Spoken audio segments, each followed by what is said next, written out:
En S1 Bilbao no hay descanso para la innovación. Vamos a debatir ahora mismo sobre uno de los temas fundamentales en este congreso, que es el de la financiación y las alianzas público-privadas como motor de la movilidad sostenible. Y lo vamos a hacer en inglés y en español. Por favor, invitamos a volver a sus asientos mientras invitamos a los ponentes, a los participantes en este debate, a que suban ya al escenario. En primer lugar, damos la bienvenida a Pere Calvet, presidente de la UITP, Unión Internacional de Transporte Público. Bienvenido.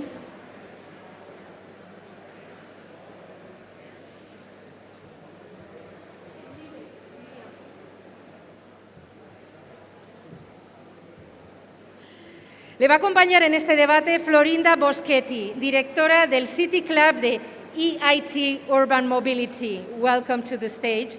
Es un instituto EIT Urban Mobility de la Unión Europea, un centro de innovación de investigación sobre movilidad. Muchísimas gracias por acompañarnos. Asimismo, llamamos a Judith Ojinja. Ella es investigadora de ONU Habitat. Welcome to the stage. Y al moderador, que es Borja Moreno, director general de Ibérica. Bienvenido, Borja.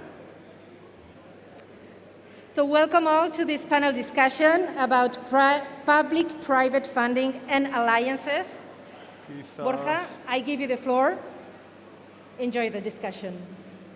Hello? Yeah, can you hear me? Yeah? It's okay, the sound?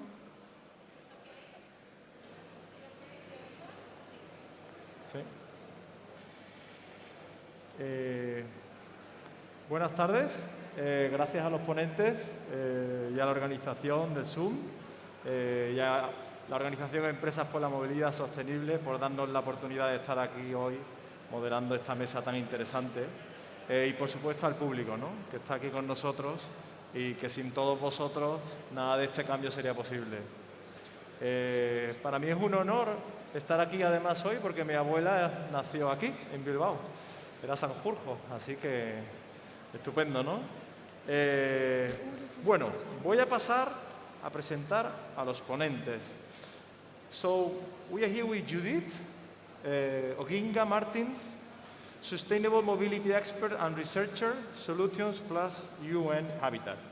Judith is an urban planner and mobility expert with a passion for cities, the environment, decreasing poverty, gender, and youth issues. Her work experience is with international organizations, including the United Nations and the private sector, specializing in project management, research, sustainable transport planning, and community mobilization.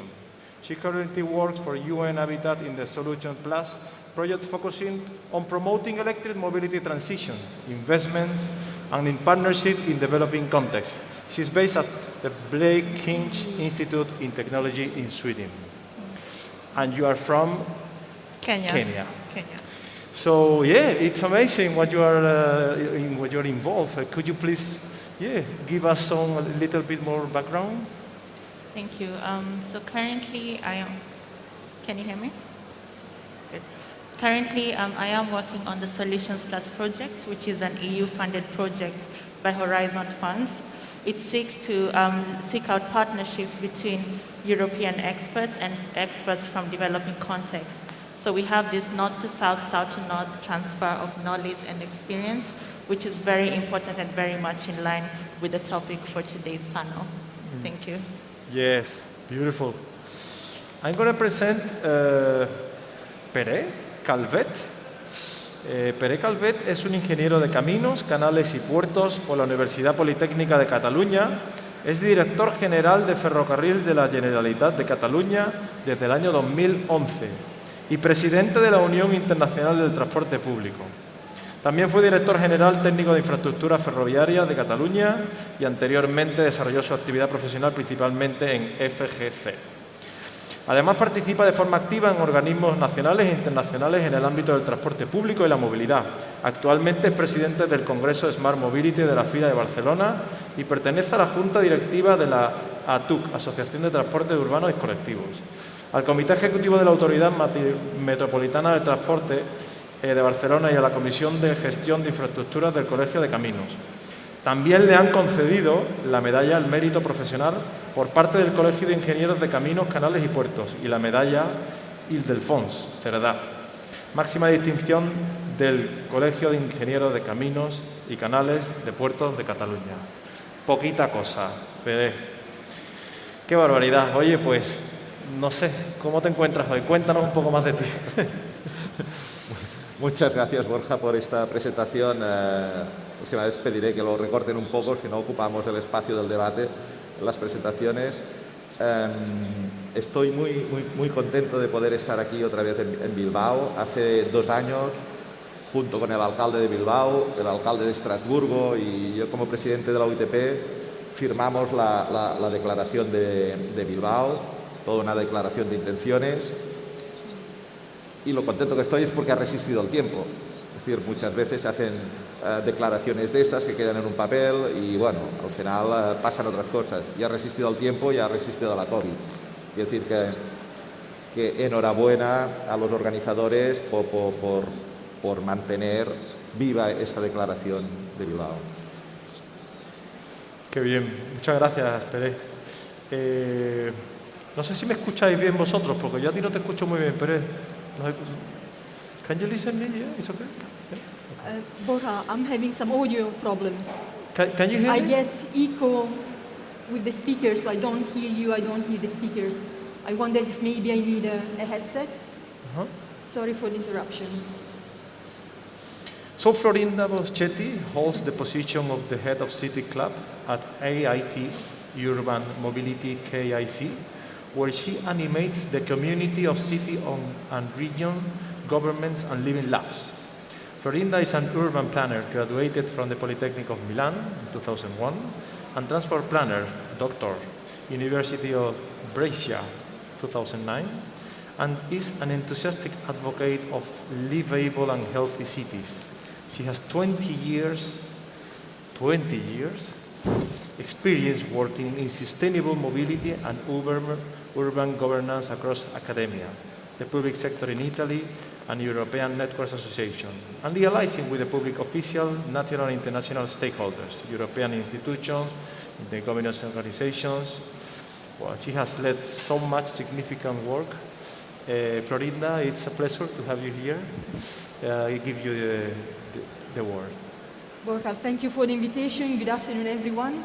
I'm pleased to be here after having organized myself a conference, the European Conference on Sustainable Urban Mobility 3 years ago in Groningen. It's great to be here, the Bilbao edition. As Borja said, I have joined the AIT Urban Mobility just after its launch, and I'm coordinating and animating the community of practice of public governments engaged in this partnership, in this initiative. So thank you again. I'm really delighted to see people face to face today. Thank you again. Okay, so let's go for the first. Let's talk about what are the biggest challenges related to public-private partnership and sustainable mobility. I would like maybe you can start. Well, it's always interesting to be the first one to start because I hope I can cover all the points and leave some for you. Yes, but one of the main challenges of establishing public-private partnerships is actually identification of stakeholders. So we have traditional stakeholders who are often the private companies and the public authorities, and this is a given and it has been in practice for several years. But now as we look at sustainable mobility and as we transition into sustainable mobility, we realize that we are having new stakeholders entering the scene. For example, we have a lot of startup companies, for instance. When we talk about electric mobility, we have new technology companies that are operating within the field of electric mobility. So we have new stakeholders who are coming in, and it is important to make sure that we do not forget key stakeholders when we're looking into public and private partnerships. A second challenge that comes after identifying the stakeholders is how do we match the expectations? So we have the mandate of the public authorities, which is to deliver public service. And then we have the mandate or the interest of private companies, which is to make profit. So how do we match the expectations when it comes to public-private partnerships? How do we ensure that public authorities are still able to achieve their mandate of public service while private companies are still able to maximize on their profits? So this, again, is a balancing act that becomes a challenge or an opportunity depending on how you mitigate the situation. And thirdly, it is very important, even as we talk about public-private partnerships, to include the civil society. Why do we need the civil society? Because there are cross-cutting issues that have to be taken care of. When we talk about issues of accessibility, when we talk about issues of gender, we need to bring in the civil society in public-private partnerships to make sure that we do not forget the cross-cutting issues. I think I will hand over to my panel members. Yeah, great. Thank you. It was very inspiring and very kind words. Maybe, Florinda, do you want to go ahead? Or Pere, I don't know. Yeah, I hope you can hear me. I agree with what Judith said, stakeholders engagement, bringing in the civil society. Keeping the stakeholders together and the initiator of the partnership is fundamental. But when I look from the city perspective, we see the role of cities is changing. From traditional managers of mobility services, they are becoming more of an orchestrator of different and new type of providers and suppliers. This changing role is not a natural change. There's a need to understand how their role is changing in becoming an orchestrator, bringing together local ecosystem, these stakeholders, and being the interface to the citizens. We keep talking about user-centric solutions. Cities, local authorities, the local government are the first player where the citizens turn to, even before the national government. So listening to the citizens go through the cities who are looking at how their role is changing in this partnership. They're managing different type of suppliers, they're managing different type of contracts. So I think there are a couple of key questions on these public and private partnerships. I have noted down a few. Absolutely, what is important, and I think Judith you mentioned, is to pull together resources, capability, because it's only together that the major goals and targets for sustainability can be achieved. But how to develop partnership is one key question. What are the different models that exist? Here we are representing some partnership at European or international level, but many of you are maybe involved in partnership at the local level with new type of solution providers and operators. But also how these models can adapt to disruption in mobility and also the new technologies. And the fourth point is how can the expertise and the resources be optimized in this partnership. Multiple examples exist across Europe, in regions and cities, and maybe some of these examples will just pop up during the conversation. Great. No, it's the cooperation public-private. It's essential. We just need to make good plans and align, and everything will evolve in a good way. Yeah? Pere, what would you like to add? Oh. Es evidente que la colaboración público-privada, como han comentado, es interesantísima, sobre todo cuando las dos partes aportan lo mejor de sí. Sin embargo, para cambiar un poco, dejadme poner el contrapunto. En las colaboraciones público-privadas es importantísimo ponerse de acuerdo antes de empezar cuáles son los objetivos técnicos, económicos, financieros y de dónde va a salir el capital para retribuir la aportación privada. Si esto no está claro al inicio, llevamos al fracaso. Yo creo que tenemos ejemplos en nuestro país de colaboraciones público-privadas magníficas. Yo no sé, podría citar en Barcelona, el tranvía de Barcelona es una magnífica colaboración público-privada. Un aspecto poco conocido, yo creo que de una aportación importante es la colaboración público-privada en la construcción de la línea 9 del metro de Barcelona. La línea 9 es una línea de unos 50 kilómetros con trenes automáticos, donde el capital privado entró para construir las estaciones y el capital del gobierno para construir los túneles. Las estaciones es un aspecto que no es directamente del operador y que puede llevar el mundo privado a plena satisfacción, y así se funciona exactamente. Pero también ha habido grandes fracasos, como el túnel de alta velocidad en los Pirineos, que empezó como una colaboración público-privada y ha tenido que ser rescatado por dos países, por España y por Francia. Es decir, que es muy importante saber de dónde saldrá el capital para remunerar la actividad privada. Muy bien, la verdad que es muy interesante, la verdad, estas reflexiones, más viniendo de alguien en tu postura y con el conocimiento que tienes de toda esta parte. Vamos a hablar ahora un poco sobre intermodality poses, important challenges in terms of matching infrastructures to services, how to approach the new in transportation planning. Can it be done without the private sector? Judith, what do you think? Can it be done? So we have this discussion on intermodality, which is the ability to move from one mode to the other in a seamless fashion. This is very important for the current dynamic cities that we have, whereby users need to be able to move from one mode to the other transport mode in the easiest way possible. And it all begins with planning. So as an urban planner myself, I say it begins and ends with planning. We have to look at the current situation. How are people traveling and moving within our cities? And how do we envision them to move in, looking into the future? And then we have to do a backcasting and come back and say, if we have a present situation X, let's say we want to introduce scooters into the city. So how then are we able, what exactly is needed for this? The first thing that we need to do is to provide the infrastructure needed for the modal transport. So if we want to do modal transfers, then we have to make sure that we have integrated infrastructure that starts, so at the end of a particular journey needs to be the beginning of the next journey. And this is very important on how we design and provide the infrastructure for this. And then we also have to go towards user awareness. We have to make it easy. That's the point of intermodality. We have to get user buying into the new projects, into the modality combinations. And how we do that? We do that through user awareness. We have to show people how easy and how possible it is to do this.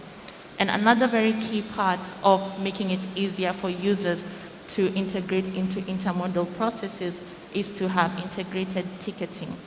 For example, this summer I had a summer holiday in Venice, and it was very interesting that I could buy a ticket and be able to use the water bus and use the same ticket to use the bus system as well. This was easy, so I didn't have to buy multiple tickets for the different modes within the city. This is very important, that we need to have integrated ticketing within our cities so that we make life easier for the user. When you plan for intermodality, have the user in mind. Start with planning, have the user in mind, and think about user awareness. Great, thank you. Thank you, Judith. Very interesting input, more coming from all this experience. Yeah, it's difficult because I cannot, sometimes I don't hear you. No.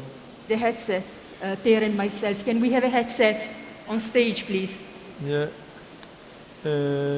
Perdón.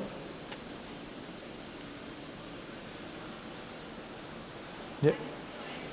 Es que no, ¿sabes qué pasa? Que no nos escuchamos entre nosotros bien, pero no sé si se puede solucionar.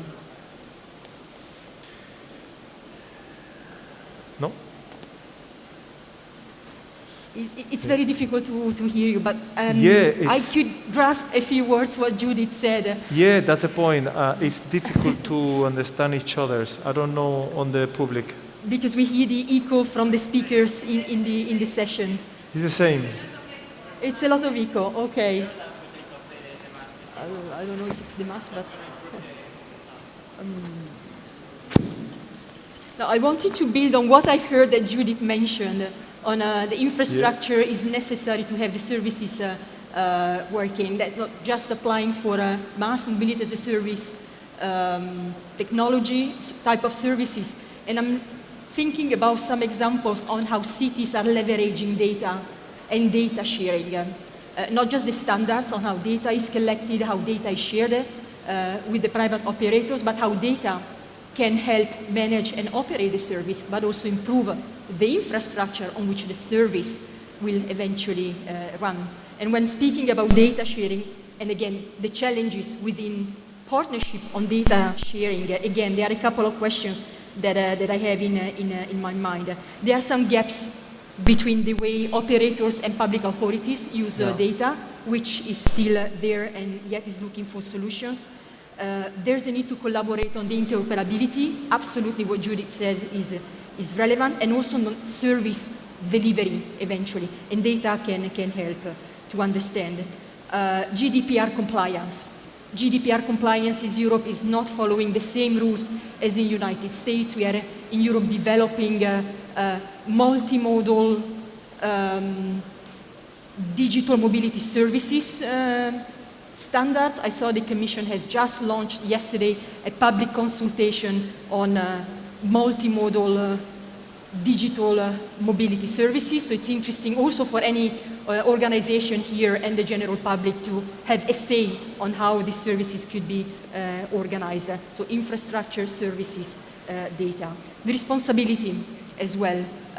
Infrastructure, services, responsibility on data collection, who is accountable for the collection and the procession of the data.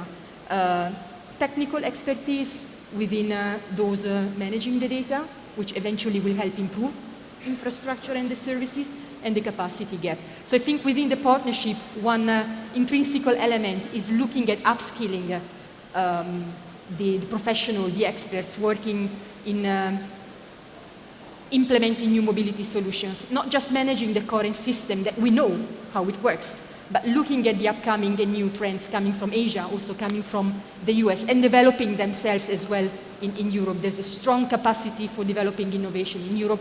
There's entrepreneurial capacity, but we need to train and upskill practitioners and professionals that need to understand how to handle new type of infrastructure, new type of services, and mass mobility as a service is one of those new services where I think not all the professionals have the necessary knowledge about the technology. I think this can complement well what you have said. Maybe Pere wants to add on this from your experience. Yeah, great complementation. Yeah, Pere, algunas ciudades están estableciendo sandbox regulatorios y zonas de experimentación. ¿Qué recorrido tienen estas iniciativas? ¿Qué lecciones podemos aprender de ellas? La verdad es que son iniciativas que se están tomando en muchas ciudades de todo el mundo, muy interesantes. Yo creo que reportan experiencia de lo que ocurre, dan pedagogía a los habitantes para irse mentalizando en esta nueva línea de trabajo. Y creo que en este aspecto es muy positivo. Hay que ir con cuidado porque el ciudadano puede entender que se está haciendo esto porque la administración no sabe qué quiere y entonces va haciendo pruebas, con lo cual creo que es un tema que hay que vigilar mucho para que el resultado sea bueno y progresivo y no vayamos trabajando a nivel prueba y error. Pero hay otro aspecto también, me gustaría, fundamental que deberíamos de tener en cuenta, es que la movilidad sostenible no será solo con estas pequeñas actuaciones, que son pequeñas y de bajo coste normalmente. Para la movilidad sostenible, los gobiernos, los ayuntamientos deberán invertir cantidades ingentes de dinero para conseguir sacar los vehículos de las ciudades, y no solo con esto lo conseguiremos. Y quizás podría poner un ejemplo de una realidad próxima que conozco en Barcelona. En Barcelona entran 1 millón de vehículos cada día. 500.000 entran, 500.000 salen, pero hay un movimiento de 1 millón. Nuestra empresa, Ferrocarrils de la Generalitat, mueve 350.000 viajeros al día.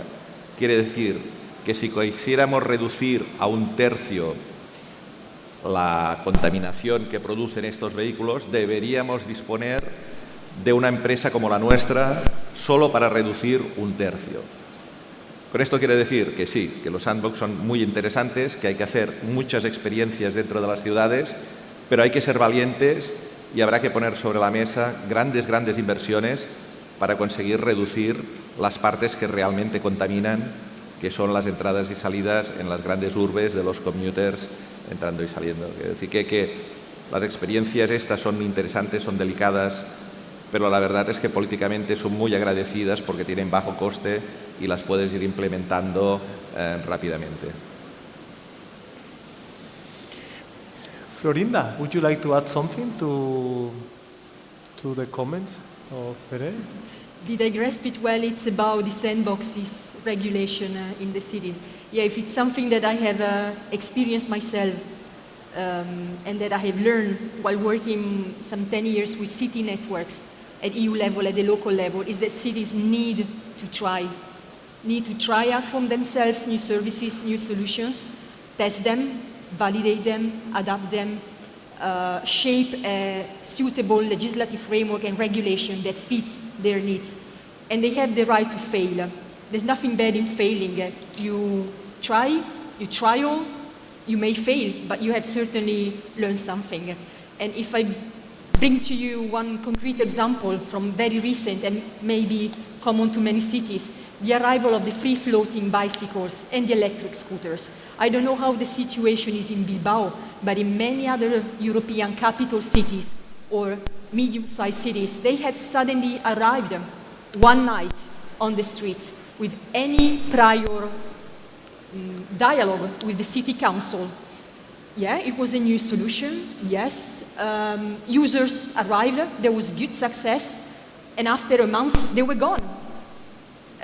Big deception among the users, maybe company has bankrupt and the city is left with unhappy citizens, misconception of a service which was promising to bring us more sustainable mobility, and in fact has simply ruined the maybe over 20 years work that cities have been doing to promote cycling. This is just an example, I could make many more. So the lessons learned. Cities are welcoming innovation. They are leaders of innovation. I think we shall trust them more as players having a leading role. But dialogue is fundamental between the private sector and the public sector. Establishing a contact, having a dialogue, work out together what are the needs, not just bring a new challenge. Think about the electric scooters, they are dumping payments, they are just thrown in the rivers, in the canals. These are new problems. So the dialogue needs to be established in the first place. This is how some cities are putting in place test regulation. Paris, with the arrival of the electric scooters some 3-4 years ago, has tried a memorandum of understanding, a code of conduct before introducing regulation. So yes, this is necessary, especially in times of new mobility services, new solutions that we don't know how they will look like in the future. Flying boards, the mono wheel, maybe will become mainstream, but the dialogue is important to anticipate also bad behaviors, negative impact. So let cities innovate, try, fail, but work together with the private sector to improve mobility and achieve together the same goal, not just bring new challenges that cities have to solve. Yeah, go ahead. Can you hear me? Okay, good. Just to agree with both of you, it is very important that we have testing within our cities because that is how innovation works. If we do not create testing and innovations and living labs are not options because sometimes they're presented as if we have the main project and then we have the test as an option or as an extra activity that we have in our cities. But they are actually part and parcel of the innovative action of cities because cities are where ideas are created. So the environment to be able to test is part and parcel of the process of development and of the process of innovation. We do need to enable innovators within the society to feel that they are a necessary stakeholder within the city and that they have the right environment and the right platform to test their new technologies and their new ideas. And as Florinda has also said, one of the ways by being able to identify possible bad behaviors or possible risks with a particular technology, would it be better to test the technology before investing huge amounts of money in large-scale projects? It is better to first of all test it in a smaller scale in order to be able to envision and imagine what it would possibly look like once it is rolled out at a large-scale setting. Yeah, it's so motivating, all of this that is happening, and all these challenges, all these inventors. It's it's really fun, indeed. Huh? What about electric mobility? We all know that e-mobility is suffering an exponential growth. The e-mobility is not the future, it's the present, indeed. Is electrification sufficient to guarantee sustainable mobility? Do we also have to intervene in the upstream of the energy supply? Judith, for example, what do you think about this? All right, so when we talk about electric mobility, we need to ask ourselves, why electric mobility in the first place? What has led us towards electric mobility? We have two reasons for electric mobility. The first being air pollution. Air pollution is an increasing crisis on the globe, on the planet. And with air pollution, especially in our cities, we realize that the largest emissions within cities is coming from the transport sector. And this is the first reason why we want to move towards electric mobility. And the second reason is we want to capitalize on energy sources. What are the potentials for renewable energy or for converting the current fossil fuel vehicle fleet to an electric fleet, thereby creating opportunities for renewable energy? What are the opportunities in this? And now this ties into your question, do we need to change the energy upstream? Yes, absolutely. Because the electric vehicle in itself is not a full sustainability solution. We have to have the source being sustainable as well, being powered by renewable and clean energy for an electric transport system to be considered fully sustainable. Without this, we are still missing the point. So it is very important for us to look in our cities and in our countries, what is the energy mix? So are we looking at sources from geothermal sources, solar, wind, hydroelectric, and other sources of renewable energy? Are we powering our e-mobility through this? And secondly, we also have to implement electric mobility within the context of sustainable urban mobility planning. So if we have a city that has a problem with private cars, fossil fuel private cars, and we electrify all the cars in this state, we still have congested cities, only clean congestion, basically. So we need to then promote, even as we implement electric mobility, we need to make sure that we are promoting other sustainable modes of travel, public transport, walking and cycling, planning compact cities. So these are some of the points that we need to look at when we talk about electric mobility. It is not a solution in itself, but it has to be taken in tandem with other sustainable mobility solutions and strategies. Yeah, great. It's e-mobility is unstoppable. Yeah, I totally agree with your comments. Okay, so let's talk about another topic. Let's change a little bit. Están proliferando numerosos modelos de negocio en nuestras ciudades, ¿no? Como movilidad eléctrica compartida, digitalización de servicios de transportes, logística de última milla. ¿Pueden convivir todos ellos? ¿Cómo se va a regular toda esta micromovilidad, todas estas nuevas maneras de... No sé, yo creo, por ejemplo, Pere, podríamos...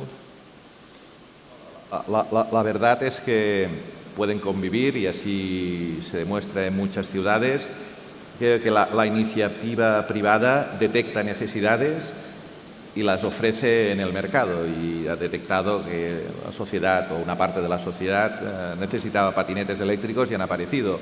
O como cuando hace un poco más de tiempo empezaban a aparecer bicicletas en las ciudades y con aquellas fotos de ciudades chinas que no sé si habéis visto, que eran montañas de bicicletas haciendo casi una montaña que habían quedado tiradas dado que el precio inicial de fabricación era bajísimo y con solo unas cuantas rotaciones ya conseguían el retorno de la inversión. Es verdad que en ciudades como Los Ángeles hace unos años te podías encontrar patinetes tirados, bicicletas, pero también coexiste Uber, quiere decir que en ciudades sin regulación también funciona.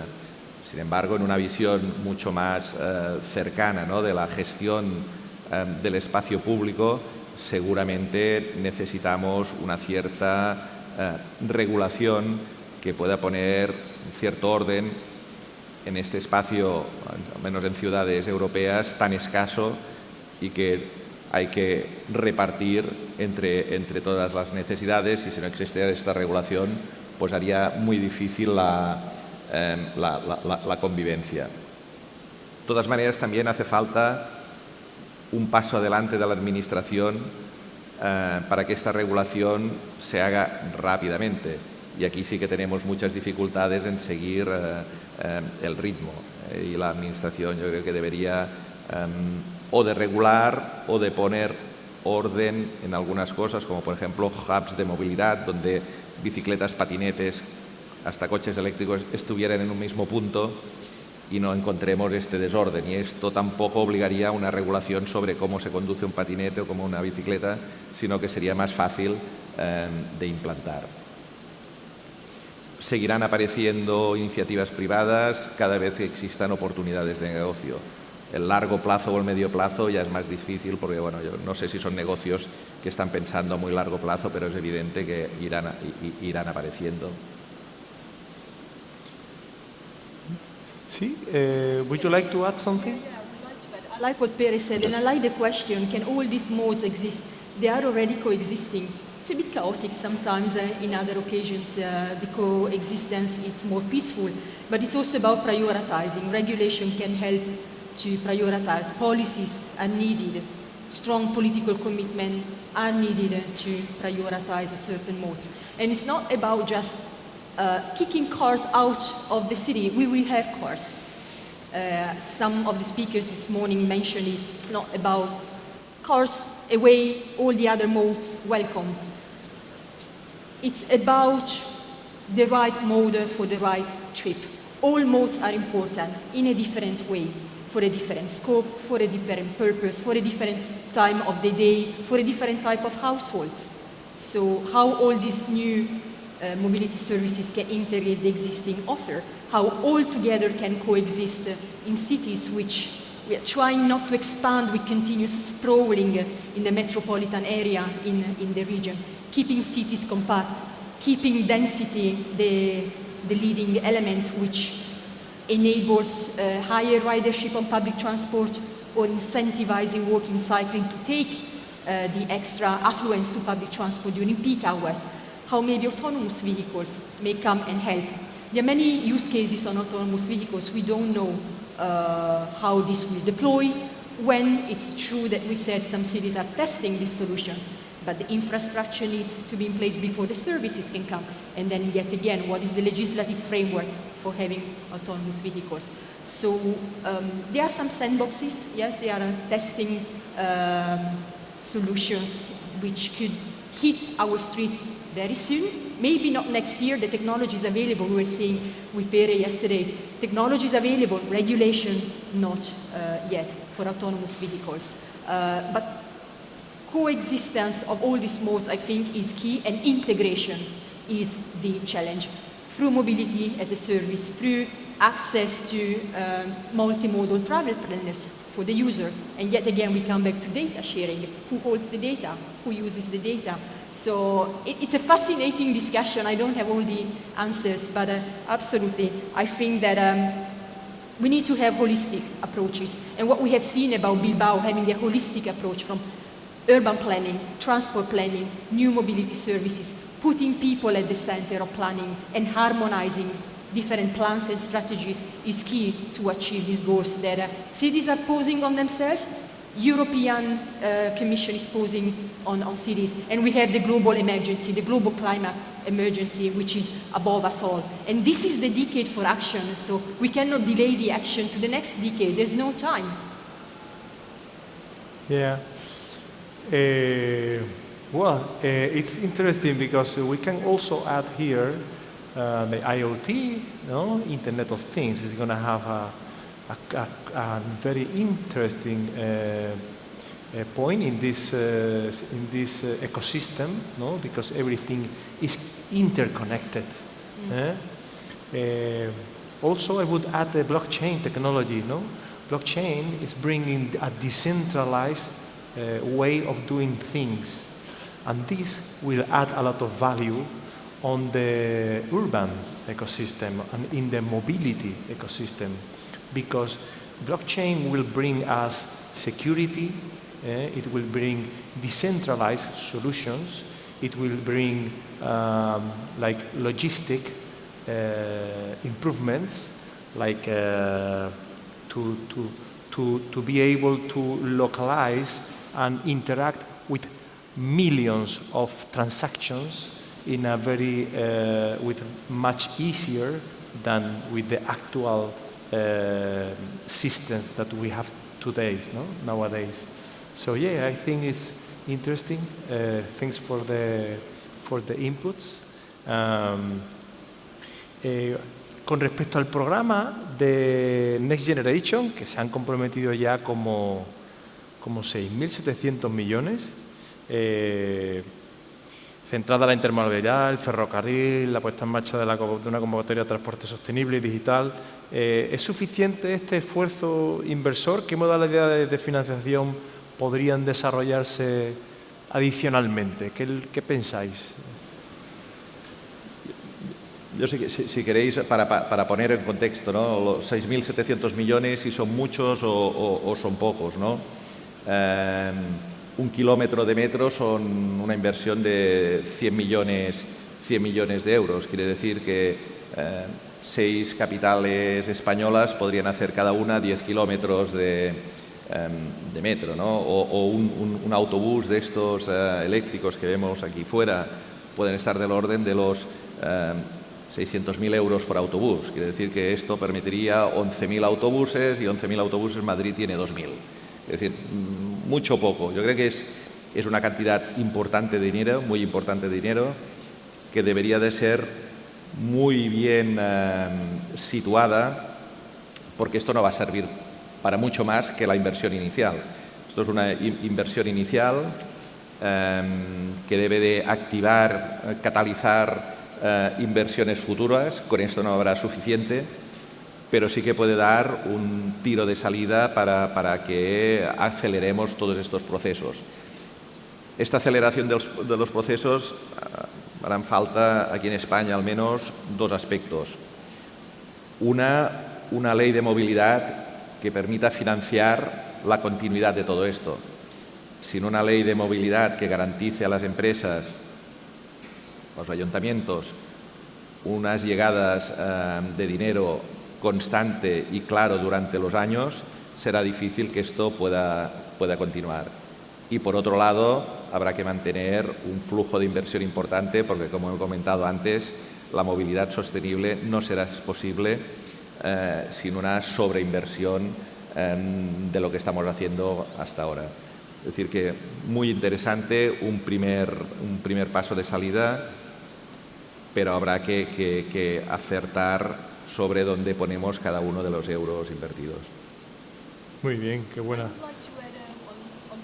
You mentioned the Spanish example. Maybe I can bring a bit of shed some light on what may happen, hopefully, in Italy, my home country.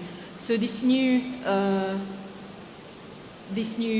new funding made available, not just through the recovery fund, but also Next Generation, is really an injection of hope, I think, for sustainable mobility in a country where it's very much car-centered. There's a lot of capacity and competitiveness in the car and automotive industry, but lately there's a new hope among the sustainable mobility advocacy groups, but also the new operators, the new entrepreneurs proposing sustainable mobility through this funding, which will help some public governments to develop plans, strategies, making mandatory the adoption of sustainable urban mobility plans. So, European Commission has put a big push in terms of funding capacity building, guidance on how to develop a plan. And then projects, really implementing locally at the regional scale as well, the infrastructure for sustainable mobility. We mentioned the infrastructure before. We said it's about prioritizing. We keep saying pedestrians and cyclists first, but when we go out, and maybe, and I hope not in Bilbao, it's not the cyclists that you see first, and cycling conditions are often unsafe. So we say, let's prioritize the cyclists, but the infrastructure is unsafe. So this type of new initiatives, funding and schemes are trying really to walk the talk. If walking and cycling the active modes are to be prioritized in cities, these are the instruments that they may bring the necessary funding to the local and regional authorities to bring that infrastructure, to place the safe infrastructure which is needed for already a big number of people who are moving sustainably. But also boosting public transport, and there's a lot of innovation that can still happen in public transport. We mentioned electrification, bringing hydrogen as well to the public transport system.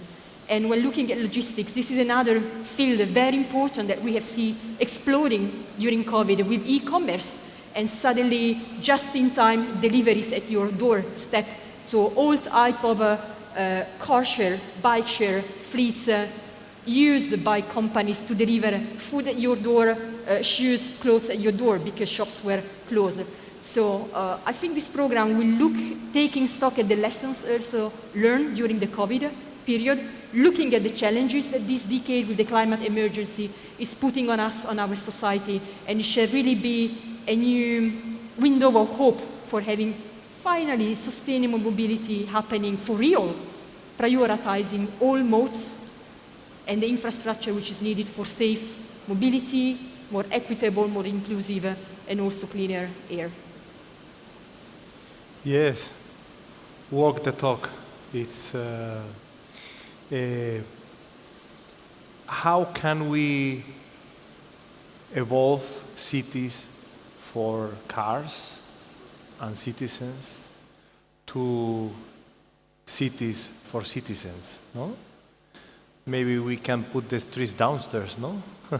And you cross the cities behind the buildings, no? There are so much projects about this. What do you think about this?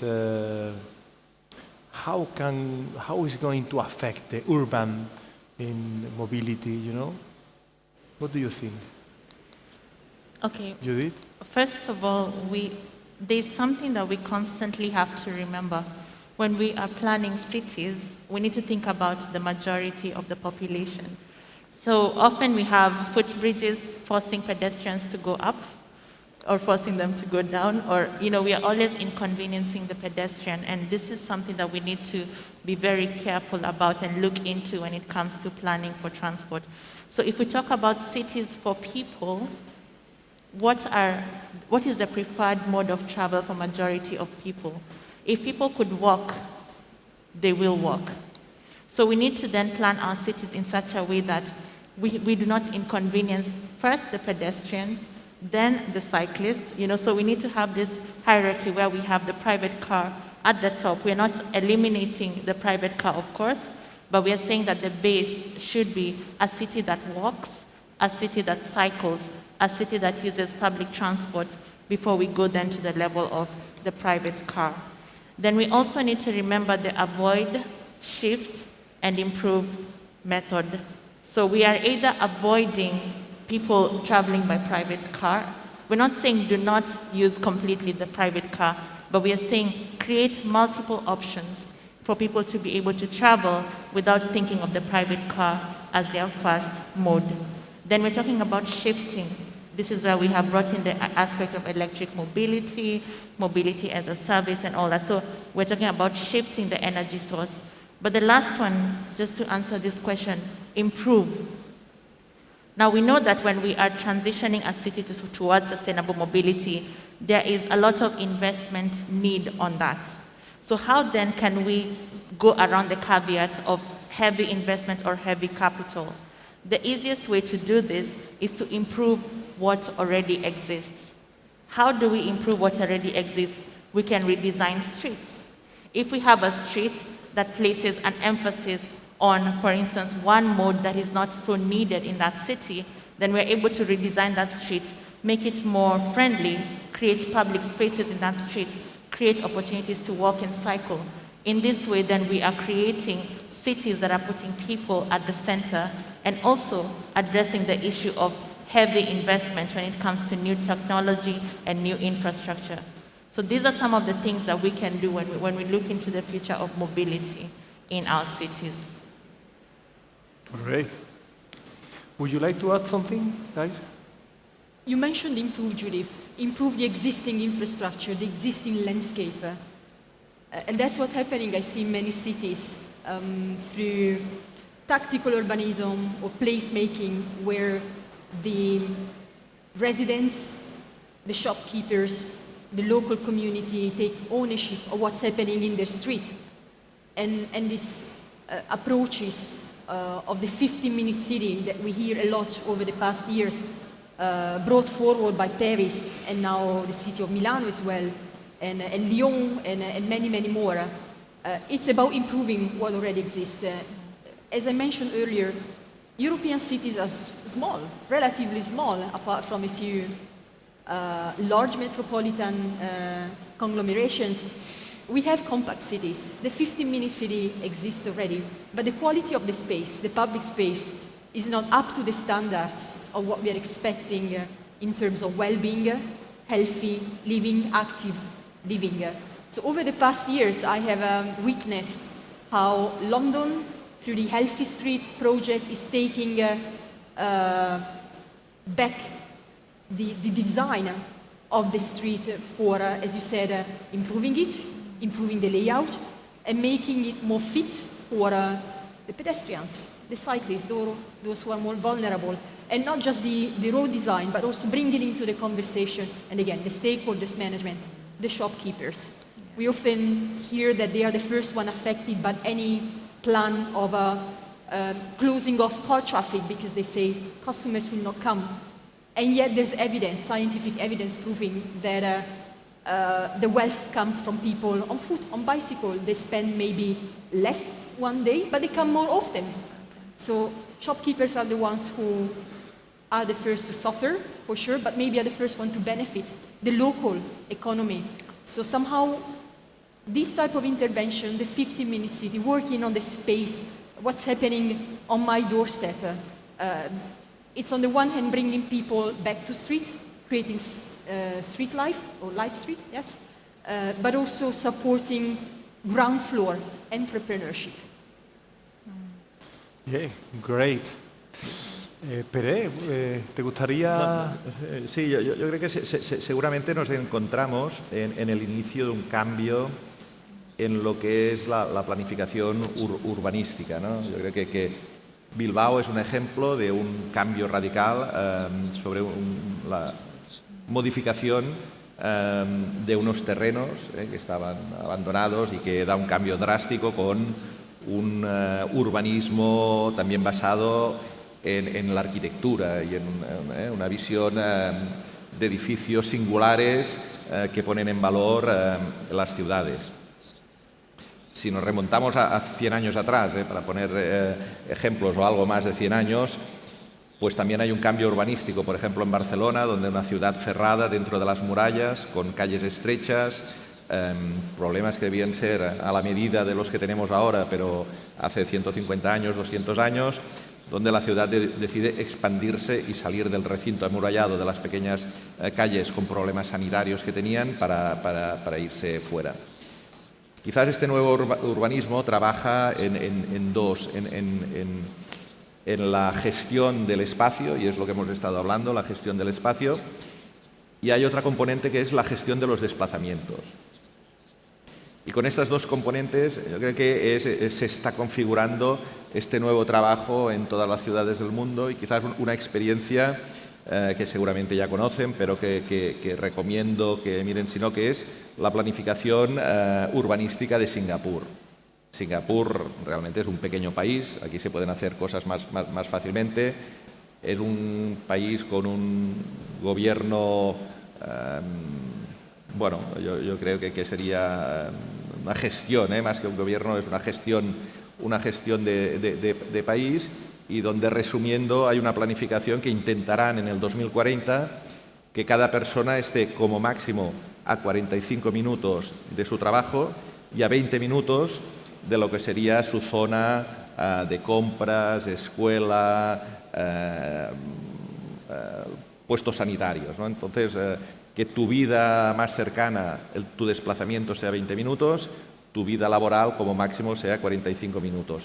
Y con esto están haciendo la visión general del país, planificación al 2040, donde además, sobre todo esto, incluye una apuesta por la salud, y dentro de la salud está toda la tecnología de la electromovilidad, de las bicicletas. Quiere decir que no es tanto un componente de movilidad, sino que ellos han puesto por encima la salud de los ciudadanos. Creo que es una experiencia muy interesante de conocer. Muy bien, oye, pues muy interesante, ¿no? Creo que se ha hablado un poco de todo, se ha hablado de alianzas público-privadas, se ha hablado de sandbox, hemos hablado de cómo se están destinando los fondos y cómo se podría mejorar. Igualmente hemos pasado por el blockchain, el IoT, y sí hemos estado analizando cómo la movilidad interurbana y en las ciudades, cómo puede ser gestionado de una manera más inteligente, ¿no? Bueno, yo creo que ha sido un debate bastante interesante. Muchísimas gracias. Thank you very much for you, both of you, or you three. Yeah, it's a pleasure. And thank you to the audience. Okay.